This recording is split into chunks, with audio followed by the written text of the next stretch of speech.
क्या आपकी जिंदगी कॉम्प्लिकेटेड हो गई है और आपके रिश्ते बिखरने लगे हैं? क्या आपने उन सभी चीजों में खुशी खो दी है जो आप करते हैं? और क्या आपको ऐसा लग रहा है कि अब सब गड़बड़ हो रहा है? अगर आपका जवाब हाँ है तो ये समरी आपके कंपास को ठीक करेगी और जिंदगी के बिखरे हुए हिस्सों को बैलेंस कर खुशी की ओर ले जाने में आपकी मदद करेगी। क्या आप अपनी प्रोग्रेस दिखाकर अपनी कोशिशों के लिए वैलिडेशन चाहते हैं? जब आप कोई गलती करते हैं तो क्या आपको खुद पर शर्म आती है? आपको ऐसा क्यों लगता है कि माफी मांगने से आपने अपनी इज्जत खो दी है?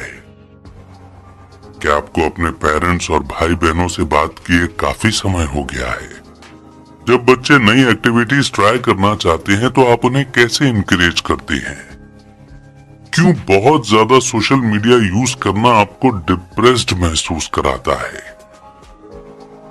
हम इन समरी में इन सभी टॉपिक्स के साथ साथ और भी कई चीजें डिस्कस करेंगे। ये समरी आपको खुद के साथ और अपने करीबी लोगों के साथ रिश्ते को बेहतर बनाने के लिए एक गाइड की तरह काम करेगी। इन रूल्स को फॉलो करना आपकी जिंदगी में तालमेल लेकर आएगा कि आपको एक बेहतर पेरेंट, लाइफ पार्टनर, भाई या बहन, दोस्त, कलीग और आमतौर पर एक अच्छा इंसान बनने में मदद करेगी। तो आइए इस कंस्ट्रक्टिव लर्निंग जर्नी की तरफ शुरुआत करते हैं इस पहले चैप्टर से। Keep it under your hat. जब आप अपनी जिंदगी के किसी एरिया को बदल रहे होते हैं तब आप चाहते हैं कि लोगों को ये पता चले कि आपकी जिंदगी सही रास्ते पर जा रही है। आप पॉजिटिविटी, हेल्दी माइंडसेट और सक्सेस के आर्ट के दरवाजे खोल रहे होते हैं। आपकी अपनी प्रोग्रेस को दिखाने की इच्छा और ये दिखाने की इच्छा कि मैं अपनी जिंदगी में कितनी मेहनत कर रहा हूँ आपके एटीट्यूड में झलकती है।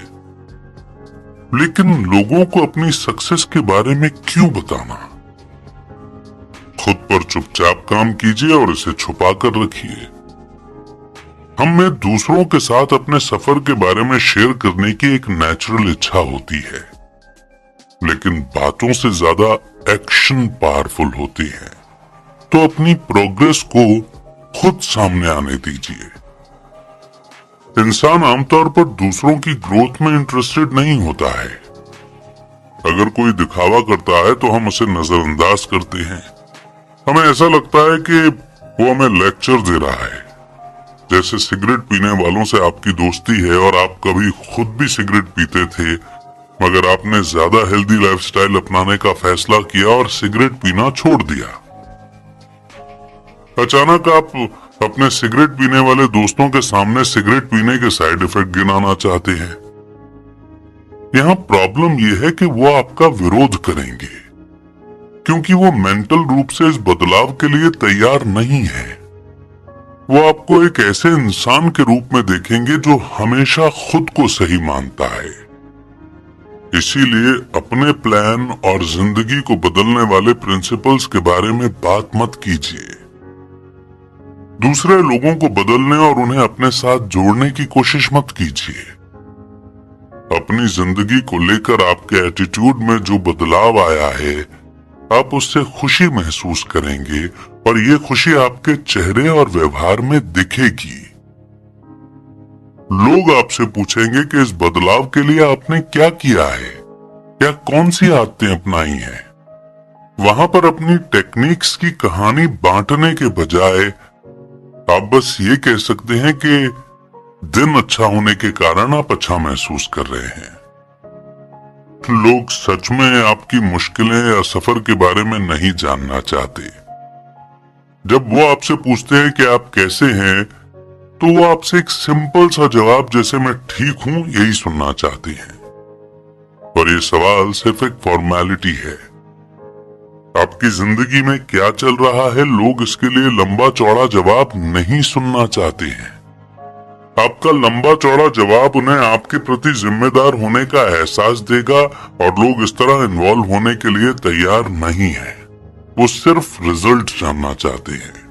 आप भले ही प्रोग्रेस कर रहे हो या आपने कुछ हासिल कर लिया हो, लेकिन आप जो कर रहे हैं उसके बारे में चुप रहिए। हो सकता है कि आप खुद को, अपनी प्रोफेशनल लाइफ को या लाइफ के किसी भी हिस्से को इम्प्रूव करने के लिए काम कर रहे हों, तो अपना डेवलपमेंट करना कंटिन्यू रखिए और दूसरों को कुछ भी बताए बिना नॉर्मल जिंदगी जीते रहिए। हर कोई अपनी जिंदगी के सफर में अलग अलग दौर से गुजर रहा होता है। लोगों का सफर और उनकी रुकावटें अलग अलग हैं।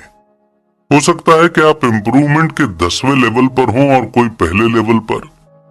अपने प्रोग्रेस के बारे में दिखावा करना या दूसरों को मोटिवेट करना आपका काम नहीं है। अगर आपने अपने जीने का तरीका बदला है तो ये सिर्फ आपका अपना मैटर है। आपका ग्रोथ प्राइवेट मैटर होना चाहिए, लोगों की बातचीत का हिस्सा नहीं। नेक्स्ट चैप्टर है you will get older but not necessarily wiser. Movies में अक्सर दादी नानी फिल्म के मेन कैरेक्टर को जिंदगी का बहुत कीमती सबक देती है और उनकी जिंदगी अपने आप रास्ते पर आ जाती है। मूवीज में ऐसा बहुत ही कम होता है जब कोई नौजवान जिंदगी को बदल देने वाला एक्सपीरियंस या सबक शेयर करता है। ज्यादातर लोगों का यही मानना होता है कि बुजुर्ग लोग ज्यादा समझदार होते हैं, मगर ये हमेशा सच नहीं होता। हम जिंदगी भर बेवकूफ की तरह गलतियां करते रहते हैं। हम अपने एक्सपीरियंस से सीखते हैं, इसलिए हम हमेशा एक जैसी गलतियां नहीं करते। मगर जिंदगी में हमेशा नई सिचुएशन आती रहती है। खुद के गलत फैसले के लिए खुद को कोसने के बजाय हमें ये मान लेना चाहिए कि गलतियां करना नॉर्मल है। खुद के प्रति दयालु बनिए और समझिए कि गलतियां करना और अपने एक्सपीरियंस से सीखना बड़े होने का हिस्सा है। ये मान लीजिए कि आप बड़े होते हुए और ज्यादा गलतियां करेंगे। आप ऐसी सिचुएशन में फंसेंगे जो आपके लिए बिल्कुल नई होंगी और उनसे डील करने के लिए आपके पास कोई तरीका भी नहीं होगा। ऐसे में आप हड़बड़ी में गलत फैसले ले सकते हैं, ज्यादा सोच सकते हैं और ओवर रिएक्ट करके सिचुएशन को खराब तरीके से हैंडल कर सकते हैं। लेकिन आपको खुद को एक्सप्लोर करने और नए एडवेंचर से सीखने की आजादी देनी होगी। इसी तरह आप जिंदगी में नए रास्ते खोज पाएंगे।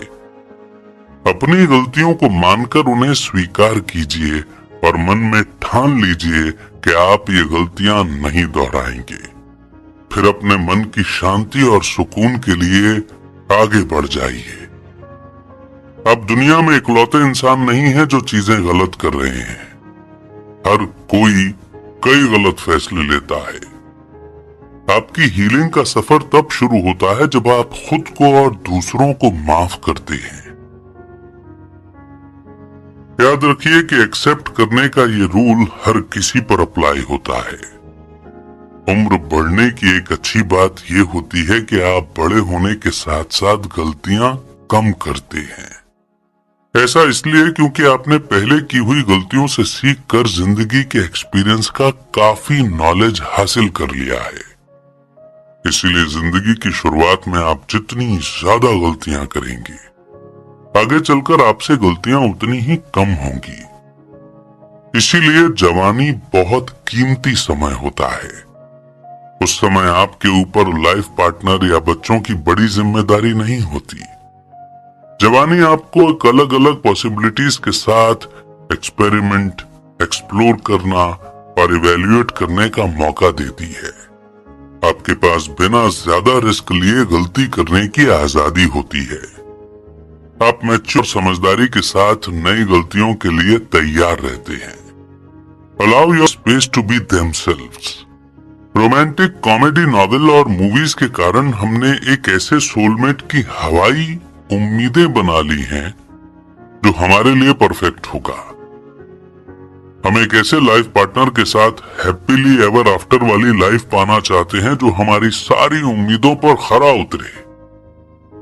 एक परफेक्ट जिंदगी पाने की कोशिश डिज्नी की, लेकिन असली जिंदगी में ये बेवकूफी से ज्यादा और कुछ नहीं है।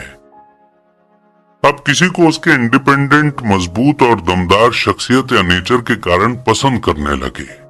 आपको वो इंसान इसलिए पसंद आया क्योंकि जिंदगी की सभी चीजें उसके कंट्रोल में हैं।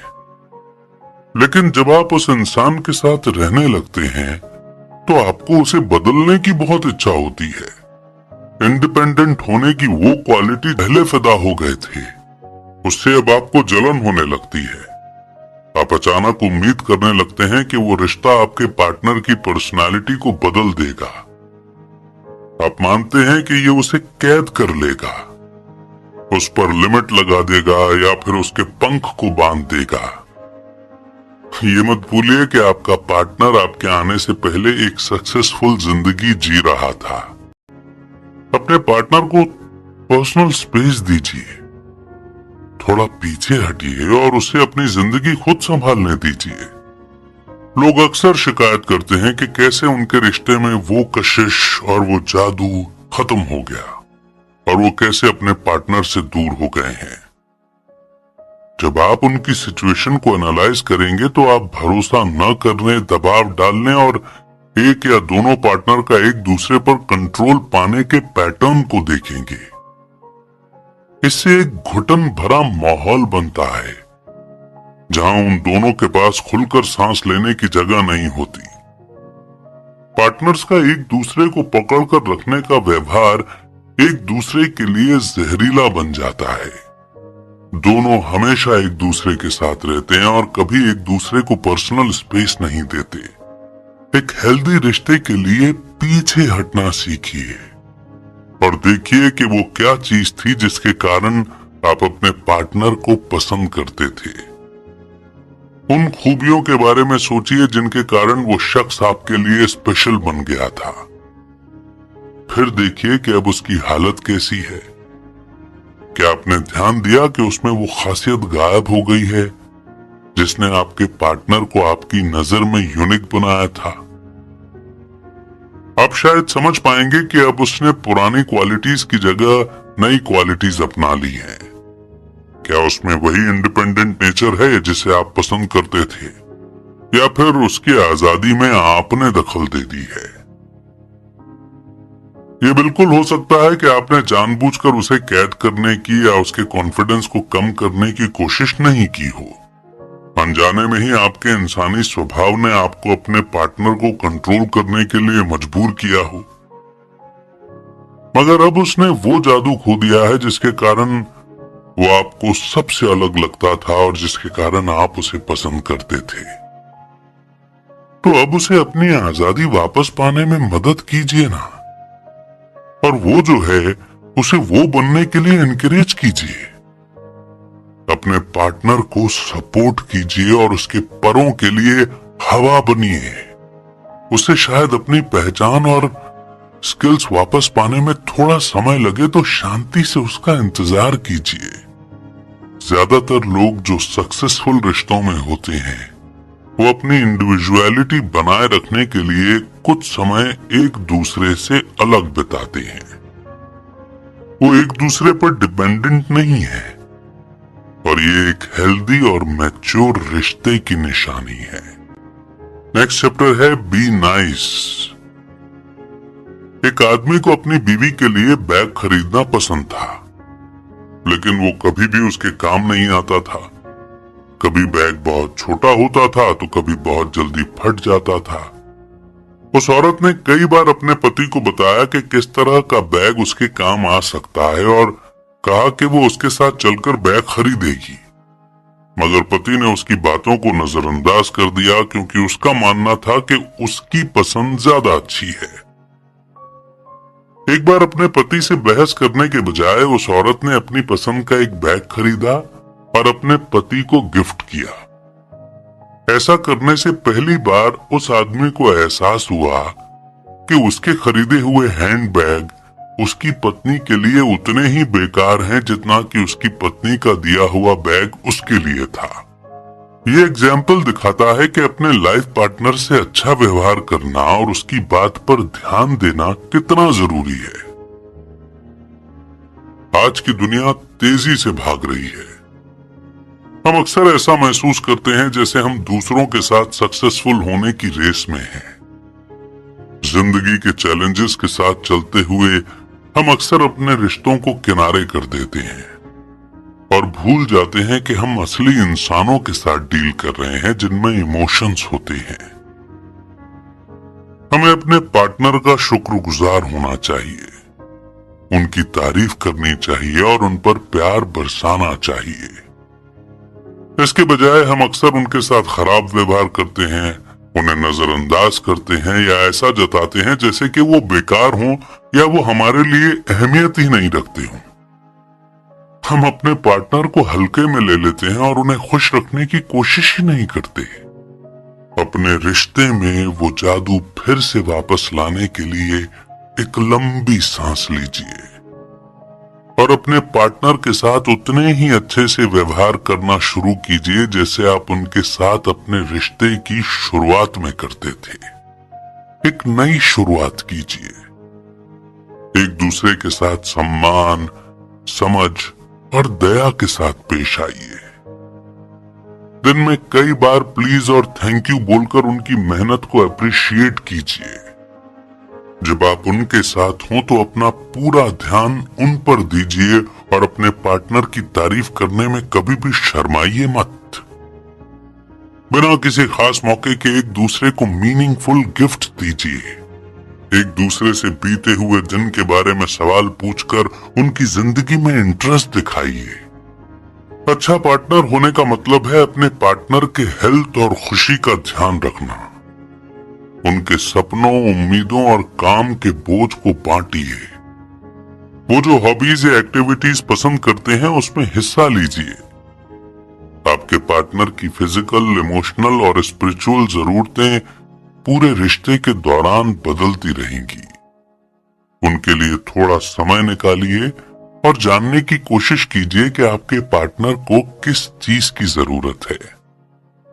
उन्हें सुनने के लिए मौजूद रहिए और उनकी जिंदगी में सच्चा इंटरेस्ट दिखाइए। अपने शब्दों और हरकतों से प्यार जताइए। आपकी मौजूदगी और आपका ध्यान ही आपका प्यार दिखाता है। Next important chapter, be the first to say sorry. क्या आपने कभी अपने पेरेंट्स से बहस की है और फिर गुस्सा होकर अपने कमरे में चले गए हों और गुस्सा शांत होने पर आपको एहसास हुआ हो कि आप गलत थे, मगर आपको अपने पेरेंट्स से माफी मांगने में शर्म महसूस हुई और इसलिए आपने उनके पहला कदम उठाने तक का इंतजार किया। और जैसे ही आपके पेरेंट्स आपसे बात करते हैं तो आपको ऐसा महसूस होता है जैसे वो बहस कभी हुई ही नहीं थी। पर सवाल ये है कि आप बातचीत की शुरुआत क्यों नहीं कर पाए? यूं तो सॉरी एक छोटा सा शब्द है, लेकिन कुछ लोगों के लिए ये सबसे मुश्किल शब्द भी है। पहले सॉरी बोलना सीखिए। इससे फर्क नहीं पड़ता कि किसने डिस्कशन शुरू किया था, डिस्कशन किस बात को लेकर हुआ या फिर कौन जीता कौन हारा। आपको सामने वाले से पहले माफी मांग लेनी चाहिए।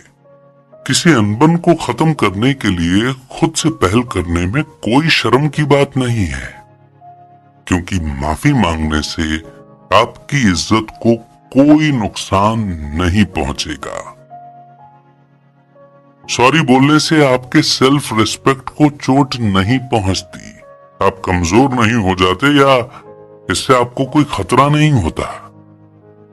अपनी गलती मानना एक पावरफुल क्वालिटी है जो किसी के भी पास हो सकती है। गलतियां सभी करते हैं। इससे फर्क नहीं पड़ता कि प्रॉब्लम छोटी है या बड़ी। और भले ही शुरुआत में आपकी गलती न रही हो, मगर एक दो छोटी गलतियां तो आपने भी की होंगी ना। आप ऐसी सिचुएशन के लिए माफी मांग सकते हैं जो ज्यादा मैच्योरली हैंडल की जा सकती थी, या डिस्कशन को बहस बनाने के लिए भी आप माफी मांग सकते हैं। सामने वाले के माफी मांगने का इंतजार मत कीजिए। अपनी गलती न होने पर भी माफी मांगना मैच्योर होना कहलाता है। अंदर से समझदार, दयालु और बड़े दिल वाला बनिए। इससे आपको अच्छा महसूस होगा। माफी मांगने के कई फायदे होते हैं। ये एक शब्द आपके और सामने वाले के बीच में तनाव को खत्म कर देता है, गलतफहमी को शांति से मिटा देता है और एक दूसरे के लिए बुरी फीलिंग्स को दूर कर देता है। हो सकता है कि आपका एटीट्यूड देखकर आपके पार्टनर को भी समझ आए और वो उस बहस को अलग नजरिए से देखे और आपसे माफी मांग ले। याद रखिए, जब आप माफी मांगते हैं तो आप उस गलत काम के लिए माफी नहीं मांग रहे जो शायद आपने किया हो या ना किया हो। आप बस बहस करने के लिए माफी मांग रहे हैं। माफी मांगिए क्योंकि आपने अपना सब्र खो दिया था और बहस कर रहे थे। इस बात के लिए शर्मिंदा फील कीजिए कि आप मैच्योर नहीं थे और सिचुएशन को ज्यादा समझदारी से हैंडल नहीं कर पाए। इसीलिए बचकाना, बदतमीज या जिद्दी होने के लिए शर्मिंदा महसूस कीजिए, माफी मांगने के लिए नहीं। One more important chapter, never be too busy for loved ones. क्या पिछली छुट्टियों में मिलने के बाद आपने अपने भाई बहनों से बात की या फिर उनसे मिले, या फिर आप इसे तब तक टालते रहे जब तक बात करना अजीब न लगने लगे। इस भागती हुई जिंदगी के बीच अपने करीबी लोगों को नजरअंदाज करना बहुत आसान है। आप अपने दोस्त और भाई बहन से बातचीत करना भूल जाते हैं। आप बहुत ज्यादा बिजी थे इसलिए आप उनके बर्थडे और स्पेशल इवेंट को भूल जाते हैं। ऐसा इसलिए नहीं है कि आप उनसे प्यार नहीं करते या वो आपके लिए मायने नहीं रखते। ऐसा इसलिए है क्योंकि आप अपने डेली लाइफ में बहुत ज्यादा खोए हुए थे। आप उनकी कमी महसूस करते हैं और शिकायत करते हैं कि कैसे आप दोनों एक दूसरे के टच में नहीं रह पाए, लेकिन आप अपने शेड्यूल से समय निकालने की पहल ही नहीं करते। जल्दी बहुत सारा समय बीत जाता है और फिर ऐसा करते करते बहुत देर हो जाती है। छोटे बच्चों के पेरेंट्स अक्सर थका हुआ महसूस करते हैं। अगर आप एक पेरेंट हैं तो हो सकता है कि आप विक्टोरियन ट्रेडिशन चाहते हो जहां एक नैनी बच्चों के लिए बिस्तर तैयार करती है और आप बस सोने से 1 घंटा पहले बच्चों से मिल लेते हैं। ये सुनने में अच्छा लगता है क्योंकि तब आप अपने बच्चे से सिर्फ 1 घंटे के लिए मिलते हैं और आपको दिन भर उनका ख्याल नहीं रखना पड़ता। मगर आपके बच्चे या आपके अपने ऐसा नहीं चाहते। वो आपको अपने करीब चाहते हैं। वो चाहते हैं कि आप उनकी मुश्किलों में शामिल हों। वो चाहते हैं कि आप उनके लिए समय निकालें और उनके साथ रहें। आपके बच्चे पलक झपकते ही बड़े हो जाएंगे और आपके पास उनकी कोई अच्छी यादें नहीं होंगी क्योंकि आप इतने बिजी थे कि उनकी जिंदगी का हिस्सा ही नहीं बन पाए। समय आपके रिश्तों में इनपुट का काम करता है। आप जितना इनपुट अपने रिश्ते में डालेंगे आपको उतना ही ज्यादा आउटपुट मिलेगा। इसीलिए खुद लोगों को कॉल कीजिए, चाहे वो आपके बच्चे हों, पेरेंट्स, भाई बहन या दोस्त। अगर वो पहल नहीं करते या आपके एफर्ट का जवाब नहीं देते तो दुखी मत होइए। अगर आप अपने करीबी लोगों से जुड़े रहेंगे तो आप एक गिल्ट फ्री लाइफ जिएंगे। आप अपने रिश्तों को हेल्दी रखने में बेहतर बनेंगे। लोगों को माफ करना सीखिए और अगर दूसरे आपके साथ कांटेक्ट नहीं रखते हैं तो उसके लिए मन में गुस्सा मत रखिए। खुद पहल करने से कोई छोटा नहीं हो जाता। टाइम और अटेंशन वो 2 सबसे कीमती चीजें हैं जो आप किसी को दे सकते हैं। जब आप अपने परिवार या दोस्तों के लिए समय निकालते हैं तो आप अपने समय और अटेंशन के बदले में उनका प्यार ले रहे होते हैं। ये बहुत ही कीमती लेन देन है जो सभी के लिए फायदेमंद होता है। अगली बार जब आप आपके पेरेंट्स को कॉल करें तो अपने काम को साइड रख दें और अपना पूरा ध्यान उन पर दें। मगर अगर आप कुछ ऐसा कर रहे हैं जिसे आप टाल नहीं सकते तो उन्हें बताइए कि आप उन्हें कुछ देर में कॉल करेंगे और फिर उन्हें कॉल करना भूलिए मत। आपके अपने लोग आपकी प्रायोरिटी होनी चाहिए। इससे पहले कि बहुत देर हो जाए और अपने करीबी लोगों के साथ आपका साथ छूट जाए, अपने परिवार और दोस्तों के लिए समय निकालिए। नेक्स्ट चैप्टर है give your kids a break.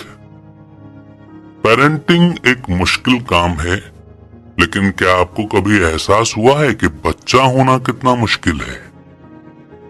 Parent के रूप में यह जरूरी है कि आप अपने बच्चे को ब्रेक दें। इसका मतलब है कि आप उन्हें लगातार सपोर्ट और मोटिवेशन दें। ये प्रिंसिपल सिर्फ आपके बच्चों पर ही नहीं बल्कि सभी बच्चों पर अप्लाई होता है। सबसे कॉमन शब्द जो बच्चे सुनते हैं वो है नो, मतलब कि नहीं। जब बड़े बच्चों को कुछ ऐसा करने से रोकते हैं जो उन्हें नहीं करना चाहिए, तो वो बच्चों की क्यूरियोसिटी यानी जानने की इच्छा को लिमिट कर देते हैं। आप भी कभी बच्चे थे, तो अगर आप इस बात को याद करें तो आपको याद आएगा कि उस वक्त आपको कैसा महसूस होता था। ना कहना बहुत आसान है, मगर इनकरेज करने वाले शब्द कहकर डिसिप्लिन करना मुश्किल है। अगर आप लगातार अपने बच्चे को ना कहकर मना करेंगे तो वो डिमोटिवेट हो जाएंगे। आपको हाँ कहने की प्रैक्टिस करनी चाहिए, मगर इसका मतलब ये नहीं है कि आप अपने बच्चे की हर डिमांड के लिए हाँ कह दें। आप हाँ का इस्तेमाल करके भी उन्हें ऐसे काम करने से रोक सकते हैं जो उनके लिए सही नहीं है या फिर खतरनाक है। जैसे अगर आपका बच्चा साइकिल चलाना चाहता है तो आप कह सकते हैं कि हाँ तुम चला सकते हो, पर बड़े होने पर। आपको अपने बच्चों को उन सभी चीजों के लिए इनकरेज करना चाहिए जो वो करना चाहते हैं। अपने बच्चों को एक्सप्लोर करने और सीखने की आजादी दीजिए। अगर आपके बच्चे कोई नई एक्टिविटी करना चाहते हैं तो उन्हें फेलियर और निराशा से बचाने की कोशिश ना करें। उनका साथ दें और अपनी चिंता को छोड़ दें। अगर आप अपनी चिंता अपने बच्चों को बताते हैं तो ये बात उनके दिमाग में बैठ जाती है और इससे वो कोशिश करना छोड़ देते हैं। अपने बच्चों को फेल होने देना उन्हें ये बताने से बेहतर है कि वो इसे नहीं कर सकते। उन्हें अपनी गलतियों से सीखने दीजिए। उन्हें प्रोटेक्ट करके लिमिट मत कीजिए, बल्कि सपोर्टिव बनिए। एना जब 6 साल की थी तो वो बैले डांसर बनना चाहती थी। बैले डांसर का शरीर स्लिम होता है, लेकिन वो एक लंबी और एथलेटिक शरीर वाली थी। एना के पेरेंट्स ने ध्यान दिया कि एना का शरीर बैले डांसर के शरीर से बिल्कुल अपोजिट है, मगर उन्होंने उसे कोई और सपना देखने के लिए नहीं कहा। उसके पेरेंट्स उसे बैले क्लास में लेकर गए। जल्दी एना को एहसास हुआ कि बैले डांस उसके लिए नहीं है। उसकी बॉडी टाइप के कारण उसके पैरों में दर्द रहने लगा था। अंत में उसने अपनी मर्जी और पूरी इज्जत के साथ बैले डांसर बनने की इच्छा छोड़ दी। अपने बच्चों के सपनों को तोड़िए मत और ना ही उन्हें डिस्करेज कीजिए। ये एक बच्चे के सेल्फ एस्टीम को आसानी से तोड़ सकता है। उन्हें खुद सिचुएशन को एनालाइज करने दीजिए और जो उनके लिए सबसे अच्छा है वो करने दीजिए। अगर वो हारते हैं तो भी उन पर गर्व कीजिए, अगर वो जीतते हैं तो भी उन पर गर्व कीजिए। अपने एनकरेजिंग शब्दों को उनका फ्यूल बनने दीजिए। ऐसा करके आप उनके कॉन्फिडेंस को बढ़ावा दे रहे हैं। आपका काम उनका गाइड बनना और उनके गोल को पाने के लिए रिसोर्सेज देना है। मान लीजिए कि आपका बच्चा कुछ करना चाहता है लेकिन कर नहीं पाता, मगर उसने कोशिश की, यही अपने आप में उसकी जीत है। नेक्स्ट चैप्टर है B generous with your time and information. जब हम बड़े होते हैं और जिंदगी की अलग अलग सिचुएशन को एक्सपीरियंस करते हैं तो हम नई स्किल्स सीखते हैं और जो स्किल्स पहले हमारे पास थीं उसे बेहतर बनाते हैं। इस सफर में आप बहुत सी जरूरी बातें सीखेंगे और आपकी नॉलेज और स्किल्स दूसरों के काम आ सकती है, खास तौर पर नई जनरेशन की। आपको अपनी नॉलेज सिर्फ अपने तक नहीं रखनी चाहिए, इसे लोगों के साथ शेयर कीजिए और उन्हें इसका फायदा उठाने दीजिए। अगर आपके पास कोई टैलेंट है तो दूसरों को इसे इस्तेमाल करना सिखाइए। सोसाइटी को अपना समय दीजिए। दूसरों को सिखाने का मतलब ये नहीं है कि आप अपने लोकल यूथ क्लब में रोज जाकर टीचर की तरह पढ़ाएं, मोटिवेशनल स्पीकर या रोल मॉडल बन जाएं। इसका मतलब है कि अगर आपको चांस मिले तो वो मौका गंवाइए मत। इस बुक के ऑथर रिचर्ड टेम्पलर को 6 साल के बच्चों के ग्रुप के सामने टॉक देने और उन्हें अपनी जॉब के बारे में बताने के लिए कहा गया। रिचर्ड ऑथर शब्द को लेकर अटपटा सा महसूस कर रहे थे, क्योंकि उन्हें लगता था कि वो इतने जाने माने नहीं हैं कि उस टाइटल के हकदार हों। वो खुद को राइटर मानते थे, लेकिन रिचर्ड टॉक देने के लिए मान गए। आश्चर्य की बात तो ये है कि बच्चों ने उनसे बड़ों की तरह सवाल किए और बच्चों में उनके करियर को लेकर जो उत्सुकता और दिलचस्पी थी, उसका जवाब देने में उन्हें बहुत मजा आया।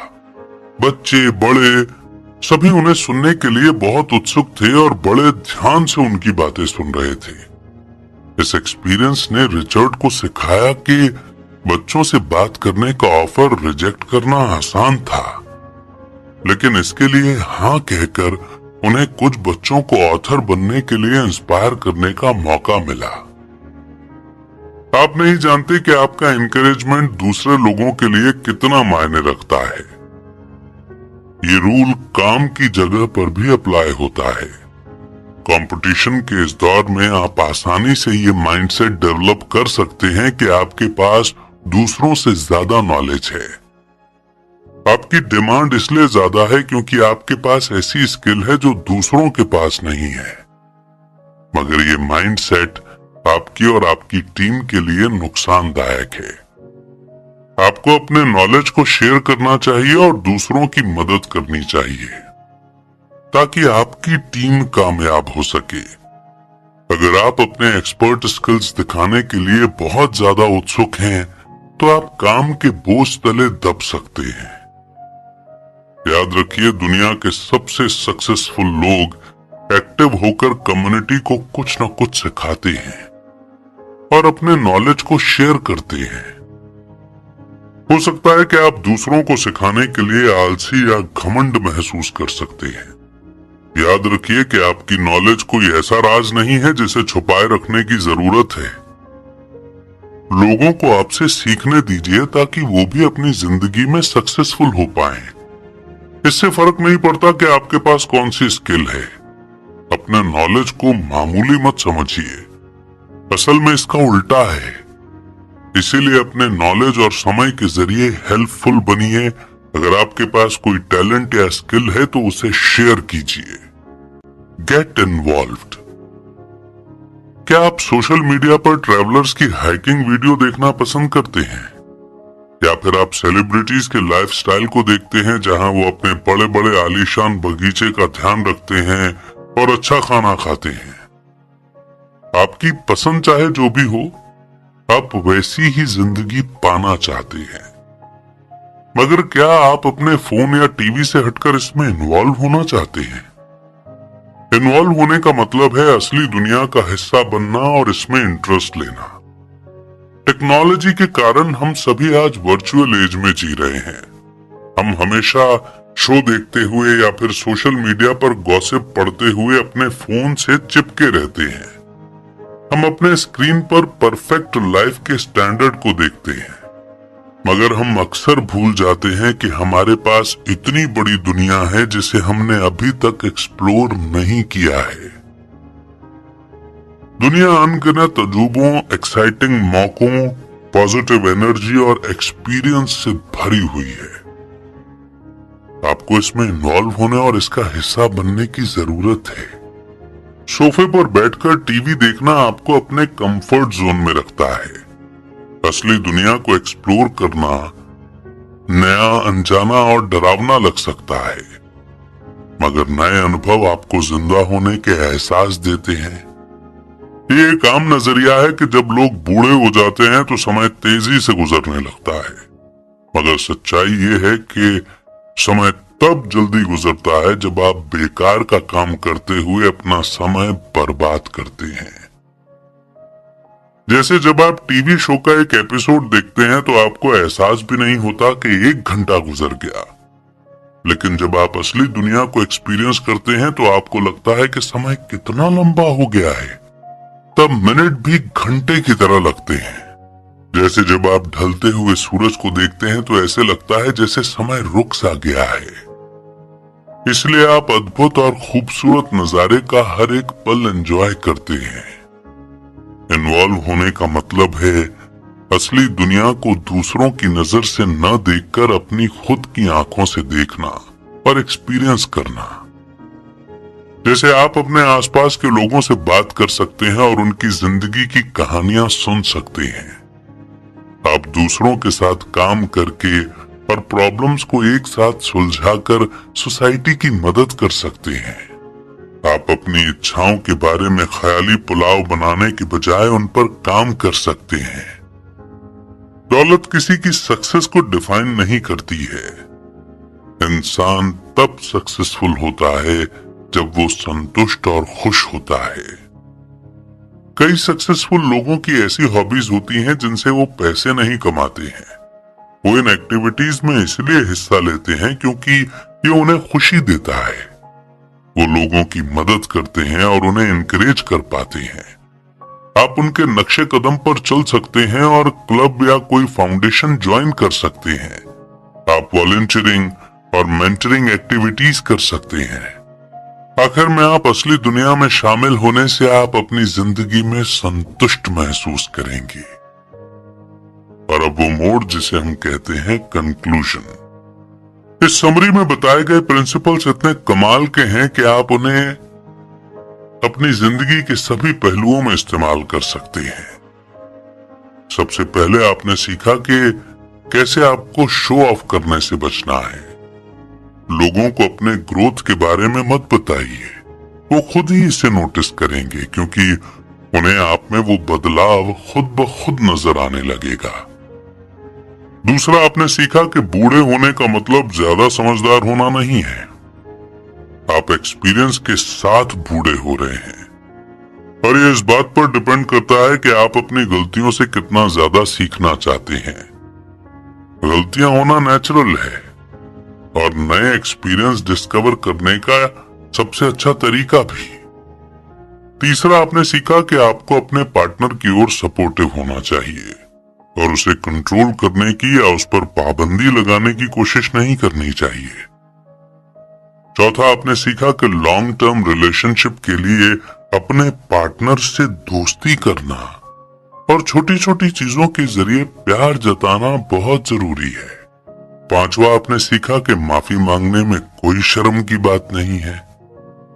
किसी बहस में कौन सही है और कौन गलत था, इस बारे में अपनी बात ऊपर रखने के बजाय आपको पहले माफी मांग लेनी चाहिए।